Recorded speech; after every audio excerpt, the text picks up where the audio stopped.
Olá, meus amores, tudo bem com vocês? Esse é o nosso terceiro vídeo sobre a Grécia Antiga. Nele nós vamos falar sobre a organização das cidades de Esparta e Atenas e também um pouco sobre a arte e a filosofia grega. Vamos lá? Deixa eu passar aqui o slide. A cidade de Esparta, ela está localizada na Lacônia, no sudeste da península do Peloponeso, em um vale cercado por altas montanhas. A região ela se destaca também por possuir diversos depósitos naturais. Isso vai explicar um pouco sobre o desenvolvimento dessa civilização, tanto na questão da mineração, a questão da criação de armas e do comércio. Na região, eles também desenvolveram a agricultura e o pastoreio, tá certo? Os homens da cidade de Esparta, eles eram chamados de esparciatas e eles eram criados para serem guerreiros. Por lei, eles eram proibidos de exercer outras atividades que fossem contrárias à carreira militar, tá certo? A estrutura social de Esparta, ela era caracterizada por ser uma estrutura social muito rígida, onde desde o nascimento dos meninos, principalmente, era definido o seu destino. Assim que a criança nascia, o pai levava a criança até o conselho de anciões, onde a criança ela seria examinada para ver se ela era perfeita, se ela tinha boas condições de saúde. Caso sim, né, eles seriam criados pela família. Caso não, caso eles apresentassem algum tipo de deficiência, algum tipo de doença, eles eram jogados de um penhasco. Isso mesmo. Ai, professora, que coisa cruel. Como é que pode isso, professora? Por que eles faziam isso? Gente, a cidade de Esparta, ela era uma cidade militar. Para ser um militar, era necessário que os meninos eles tivessem boa saúde e um bom desempenho físico. Se a criança nascesse por ventura do destino, doente ou com algum tipo de limitação física, essa pessoa não seria um bom guerreiro. Então, eles acabavam condenando aquela pessoa à morte, aquela criança, porque para eles não teria serventia no futuro, tá certo? Então, para eles, essa questão militar contava muito. Então, se a criança ela fosse considerada perfeita, tivesse boa saúde, os pais eles teriam o direito de criar a criança até os 7 anos de idade, o menino, tá certo? Até os 7 anos de idade. Quando chegava a essa idade, 7 anos, a criança era enviada para compor as tropas, né, os regimentos, que eram, na verdade, um tipo de escola militar, tá bom? Lá ele aprendia o básico, ler e escrever, mas o que ele aprendia principalmente era se tornar um guerreiro, tá bom? Um soldado. Quando esse soldado atingia mais ou menos 20 anos, ele obtinha o direito de participar de algumas fases da política dentro de Esparta, tá certo? Então ele adquiria alguns direitos de adulto. Por volta ali dos 30 anos, era mais ou menos a idade que esses homens se casavam. Quando eles chegavam aos 60 anos, eles iam fazer parte de um conselho de anciões, né? Eles se livravam das questões militares, eles encerravam a carreira militar e iam se dedicar à vida política, tá bom? Mas lembrem-se sempre que Esparta é uma cidade militarizada. As meninas, elas não tinham direito de participar da vida militar, mas elas eram desde cedo também treinadas para criar guerreiros, tá certo? As mulheres, elas não iam para o campo de batalha, nada disso. Mas desde cedo elas cresciam com essa mentalidade de que os homens eram guerreiros, de que desde muito pequenos eles já seriam criados para essa vida, tá bom? A próxima cidade é a cidade de Atenas. Ela está localizada na região da Ática, a sudeste da Península Grega Central. Ela possuía solo pouco fértil. Nele era cultivado principalmente o trigo e a cevada. Só que esses dois alimentos não eram suficientes para alimentar toda a população de Atenas. Então foi necessário que Atenas procurasse conquistar outros territórios próximos, né? Próximos ou um pouquinho mais distantes que pudessem suprir essa carência de alimentos que Atenas possuía. Esses locais são chamados de colônias, tá bom? São locais que Atenas dominava e que deveriam pagar impostos e obedecer às leis criadas por Atenas. Nessas colônias foram desenvolvidos principalmente o cultivo de oliveiras e parreiras, tá certo? Parreira é o pé de uva, tá bom? Então eles desenvolveram esse cultivo e começaram a comercializar o azeite das oliveiras e o vinho produzido pelas parreiras. Eles também desenvolveram a mineração da prata e também um comércio marítimo muito intenso. Por incrível que pareça, Atenas é a única cidade micênica que resistiu à decadência do Império Micênico, tá certo? A decadência dessa civilização. Então, eles são um dos poucos povos que conseguiram resistir durante todo o período homérico. Nesse período homérico, inclusive, foi o período em que a cidade de Atenas chegou a dominar toda a Ática. Inicialmente, Atenas ela tinha também um regime aristocrático, que era um regime bem parecido com o regime de Esparta, tá certo? Só que com o passar do tempo, essa política em Atenas ela vai ser modificada. O fato dela ser uma das poucas civilizações micênicas que preservaram a sua cultura, que não tiveram nenhuma baixa nesse período, explica muito a questão do desenvolvimento de Atenas, né, e do fato de que ela acabou trilhando caminhos próprios, tá bom? Principalmente no ramo da política. Nós vamos ter alguns reformadores nesse período que vão começar a questionar a autoridade daquela aristocracia, tá certo? Então, essas pessoas, elas começaram a questionar essa aristocracia, começaram a buscar leis que pudessem garantir a outras pessoas, principalmente aos comerciantes, né, as outras pessoas de camadas mais pobres, que elas também pudessem participar da política. Só que nessa época era uma questão muito difícil, porque a política ela estava nas mãos dos chamados eupátridas, que na tradução livre significa mais ou menos bem-nascidos, ou seja, os descendentes daquelas famílias que se autodenominavam descendentes diretos dos heróis gregos, tá certo? Então, esses homens, né, principalmente comerciantes, que são chamados de demiurgos, eles começaram a exigir direitos políticos, reclamavam a revisão do sistema de governo, e nós vamos ver surgir ali os primeiros legisladores, né, que são os primeiros reformadores da lei da justiça grega.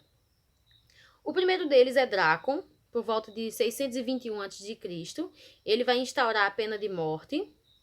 Ele também vai instaurar ali a questão dos crimes, né? A maioria deles, eles vão ter como pena principal a pena de morte. Depois de Drácon, nós vamos ter um outro reformador, um outro legislador chamado Solon, que vai vir mais ou menos ali em 594 a.C., e ele vai iniciar uma reforma nas estruturas sociais, políticas e econômicas. Inclusive, ele vai ser o responsável por colocar no papel todas as leis que antes estavam nas mãos dos eupátridas. Ele vai começar a colocar essas leis em prática, a colocar essas leis no papel para dizer, olha, isso é certo, isso aqui é errado, isso pode, isso não pode. Então, as pessoas agora elas poderiam ter acesso a essa lei que antes estava restrita na mão dos eupátridas. Ele vai criar leis que favoreciam a questão da aristocracia, os pobres e os endividados. Essa parte dos endividados é justamente a parte da questão da escravidão por dívida. Solon, ele vai ser o responsável por acabar a escravidão por dívidas na Grécia, tá certo? Ele também vai conceder maiores poderes à Assembleia Popular dos Cidadãos, que é chamado de Eclésia, que estava vinculado aos direitos políticos, e ele também vinculou a questão dos direitos políticos às suas riquezas, rompendo com a tradição dos privilégios familiares. O que significa isso? Significa que, independente de você ser um bem-nascido, né, um eupátrida ou não, se você tivesse condições financeiras, você poderia fazer parte da política. Só que, na verdade, essa parte das mudanças que Solon fez acabou não surtindo tanto efeito assim, porque as pessoas que tinham riquezas nessa época eram os eupátridas. Então, nós vamos ter poucos comerciantes, poucos artesãos que dispunham de uma certa riqueza para poder participar da política. Então, mesmo que a mudança no cenário político ela aconteceu, mas essa mudança ela não favorecia as pessoas mais pobres, tá bom? Um outro legislador vai ser o tirano Pisístrato, eu nunca sei pronunciar o nome dele, tá? Ele vai confiscar todos os domínios dos grandes proprietários da oposição, não aqueles que apoiavam ele, tá certo? Apenas aqueles que eram contrários a ele. E ele vai ampliar o número de pequenos proprietários, Ou seja, aquelas terras que foram confiscadas, ele vai acabar facilitando para que pequenos comerciantes, pequenos produtores pudessem adquirir essa terra. E ele também vai ser responsável pela construção de grandes palácios, vai favorecer o desenvolvimento da cultura e da economia ateniense também. O próximo legislador é chamado de Clístenes. Ele buscou dar sequência às ideias de Solon, né, tentou diminuir o poder da aristocracia, reagrupando as tribos e alterando o sistema de votos. Qual era o objetivo dele? O objetivo dele era tirar aquele controle político da mão dos eupátridas, da mão daquelas pessoas que eram consideradas bem-nascidas, que eram os ricos, e através disso, né, através dessa reagrupação das tribos, ele também buscou fazer uma alteração no próprio sistema de votos, dando às camadas pobres uma maior liberdade política, um maior direito de participação, tá certo? Inclusive, nós vamos ter nesse período a criação de auxílios e tudo mais para que os camponeses que não podiam deixar o campo por causa de prejuízos, para que eles pudessem vir participar da política também. Lembrando que só quem podia participar da política nessa época eram os homens nascidos em Atenas, filhos de pais atenienses e que fosse maior de idade, tá certo? As mulheres, elas não eram consideradas cidadãs, os estrangeiros também não, tá certo? E aqueles que viviam na condição de escravidão até Solon também não eram considerados cidadãos, tá certo? Clístenes, ele também vai criar um mecanismo de proteção da política chamado ostracismo, que nada mais é do que tentar evitar qualquer tipo de tirania dentro da política.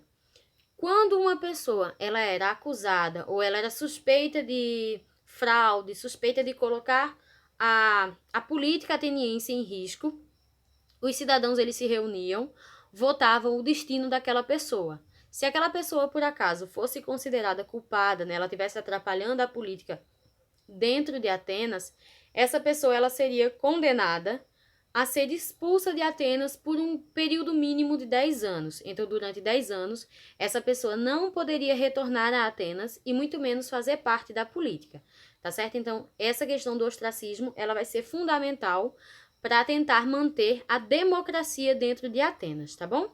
Inclusive, Atenas é considerado o berço da democracia, tá bom? Democracia vem justamente dessa questão de poder do povo, o poder que estava nas mãos do povo. Mas lembrando que esse povo era um povo limitado, era um grupo fechado, homens maiores de idade, nascidos em Atenas e filhos de pais atenienses, tá certo? Deixa eu passar aqui. Agora nós vamos falar um pouquinho sobre a cultura grega. Os gregos, eles adoravam essa questão da arte, né? A questão da enaltação. Eu errei a palavra. Essa questão de enaltecer os deuses. Para os atenienses, isso era uma forma de homenagear os deuses, então eram realizados verdadeiros festivais. Um dos maiores e mais populares era o teatro, tá certo? O teatro ele surgiu na Grécia. Era muito utilizado na Grécia. Ele surgiu, na verdade, como uma forma de homenagem ao deus Dionísio. Acontecia sempre que havia os festivais em comemoração a Dionísio, que era o deus do vinho, né? Então, as pessoas elas faziam concursos de teatro, nós vamos ter premiações. Essas premiações incluíam principalmente a Coroa de Louro, que vai ser uma das maiores premiações para os artistas que se apresentavam, lembrando que não tinha essa questão de prêmio financeiro, tá certo? Era mais uma questão de reconhecimento. Entre os principais autores de teatro grego, né, os principais criadores de obras desse período, nós vamos ter Ésquilo, Sófocles e Eurípides. Mas além desses, nós temos várias outras obras, tá certo? As apresentações teatrais, elas começavam com festivais em homenagem aos deuses, né? E elas duravam vários dias, tá certo? Essas homenagens, inclusive, elas faziam parte da instrução pública da população. Então, todo mundo poderia participar assistindo o teatro. Quem é que fazia essas peças? Homens, eram interpretados por homens. Quando tinha papéis femininos, esses homens eles usavam máscaras representando a figura feminina e vestimentas femininas. as mulheres elas não participavam, tá certo? Inclusive, o uso da máscara era um dos pontos altos do teatro grego. Eles também vão criar 2 gêneros teatrais que até hoje são muito conhecidos e muito lembrados. O primeiro deles é a tragédia, foi a primeira a surgir, né? Ela foi a pioneira nessa questão do teatro, e ela trazia principalmente alguns pontos como a vaidade, o egoísmo, algumas das coisas que o ser humano fazia e que era errado, e que poderiam conduzir ele até a morte.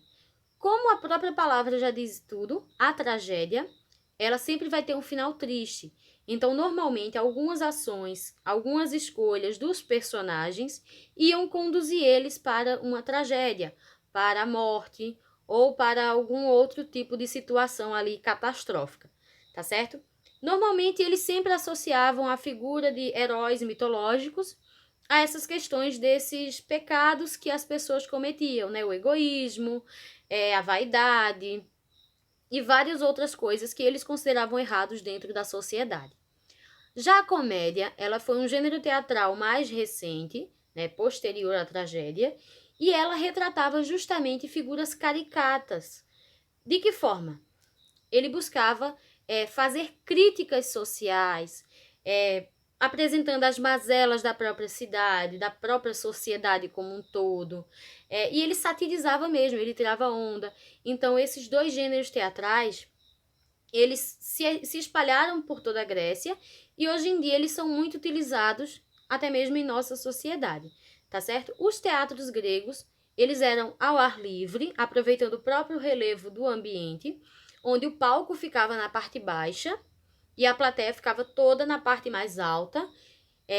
Eles utilizavam também a questão da acústica do próprio ambiente, então não se usava microfone, nada disso. Então era apenas a própria voz. Então tudo isso mostra o quanto eles veneravam essa questão da arte, essa questão do deus Dionísio como um símbolo de... como é que eu poderia dizer?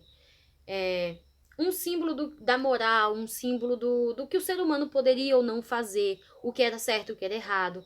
Então, essas homenagens, elas vinham sempre carregadas de críticas, vinham carregadas de ensinamentos para a população, tá certo? Essa estrutura que vocês estão vendo aí atrás do palco era onde ficava o coro, tá certo? Normalmente, quando as apresentações elas começavam, quando os concursos começavam, eram 3 tragédias e uma comédia, tá bom? A comédia ela vinha por último, tá certo? Na filosofia, nós vamos ter 3 nomes principais: Sócrates, Platão e Aristóteles. Esses 3 nomes vocês vão ver muito ao longo da vida de estudo de vocês, tá certo?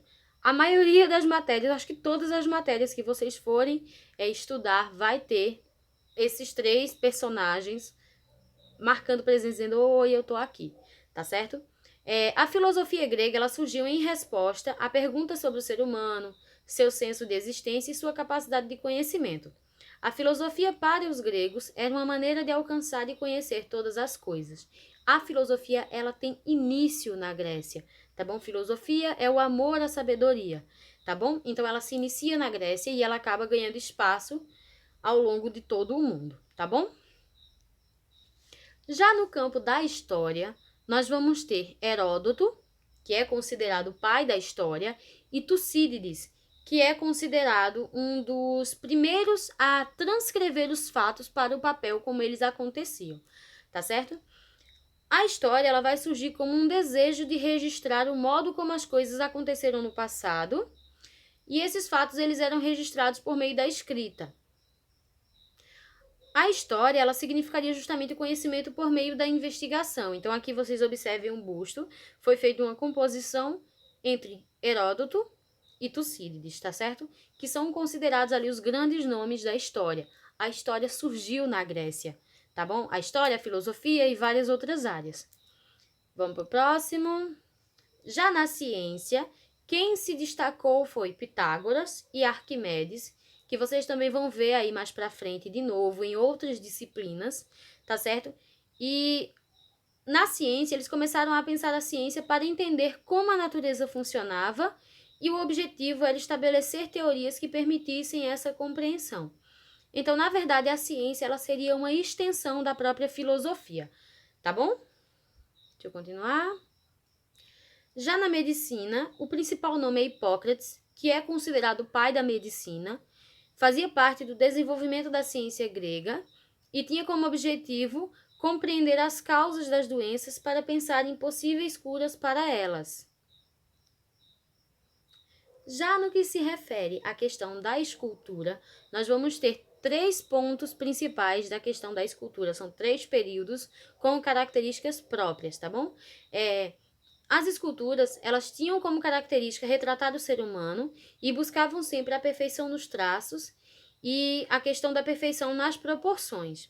Os 3 períodos que nós vamos falar agora, o período arcaico, o período clássico e o período helenístico, eles trazem características diferentes, tá certo? Técnicas diferentes e influências diferentes. O primeiro deles, o período arcaico, ele vai do século 8 ao século 6 a.C., e ele trazia, na verdade, uma rigidez e uma falta de movimento nas esculturas. O que significa isso? Eram esculturas que mais primitivas, né, consideradas ali menos técnicas, até porque elas não tinham essa questão de movimento, de expressar sentimentos, tá certo? E ela fazia justamente a representação de jovens nus e donzelas com vestidos. Normalmente, a maioria dos corpos representados nus eram sempre corpos masculinos. Por que, professor, essa questão do corpo nu, né? Algo que na nossa sociedade não é comum. Para os gregos, a questão do corpo, ela representava não só a questão física, mas também a questão filosófica. Se o corpo tá bem, a mente tá bem, tá certo? Então era um conjunto, tá bom? Então para eles o corpo era belo, o corpo era algo que deveria estar sempre em consonância com a mente. O segundo período é chamado de período clássico, e ele vai do século V ao século IV a.C., e ele recebeu influências egípcias e mesopotâmicas, e ele vai começar aproximando-se do realismo e da representação do movimento. Ou seja, essas imagens elas vão deixar de ser imagens estáticas, né, para começarem a ganhar a sensação de movimento, essa sensação de leveza, tá certo? O próximo período é chamado de período helenístico, que vai do século III ao século II a.C., e ele vai trazer os rostos esculpidos com sentimentos e emoções. Então, isso vai começar a ser refletido agora, tá bom? A gente poderia ver se a estátua ela estava com uma expressão mais serena, com expressão de, digamos assim, surpresa, né? As emoções elas vão começar a ser retratadas. E também nós vamos ter um equilíbrio entre a serenidade clássica e marcando sempre o dinamismo e a questão do dramático. A questão do dramatismo ela vai estar sempre presente na arte grega, tá certo? A arte grega ela evoluiu muito, ela influenciou muito as sociedades posteriores. Isso a gente vai ver lá no 7º ano de novo, com a questão do renascimento cultural, que é justamente resgatar esses valores que a filosofia, a ciência e a arte grega traziam, tá certo? Isso aí a gente vai ver novamente lá na frente, tá bom? Já na questão da cerâmica, os gregos, eles desenvolveram vários tipos de cerâmicas que tinham mais uma questão ritualística, cerâmicas de uso doméstico, nós vamos ter cerâmicas decorativas e vários outros tipos de cerâmicas que traziam representações de divindades, cenas épicas, batalhas e várias outras cenas do cotidiano. Muito do que a gente sabe hoje em dia sobre os gregos está contido justamente nessas imagens que foram deixadas principalmente nas cerâmicas e também nos afrescos. Afrescos é justamente essa questão da arte em paredes. Os gregos vão deixar muito isso para nós também, tá certo? Quase que não sai. Outra questão aqui que eu não coloquei no slide, mas é importante que vocês saibam, é que os Jogos Olímpicos também foram criados na Grécia, tá certo? Os gregos, eles também são conhecidos como os criadores dos Jogos Olímpicos, que aconteciam a cada 4 anos para homenagear Zeus, tá bom? Que é o deus principal para os gregos, tá certo? Gente, fiquem com Deus. qualquer dúvida, espero que o vídeo não tenha ficado muito longo, tá bom? Qualquer dúvida que vocês tiverem, podem entrar em contato comigo, tá bom? Manda um zap. Tia, eu não entendi isso. Tia, pode explicar isso novamente? Tá certo? Que eu vou ter o maior prazer do mundo em responder. Fiquem com Deus, um forte abraço e continuem se cuidando.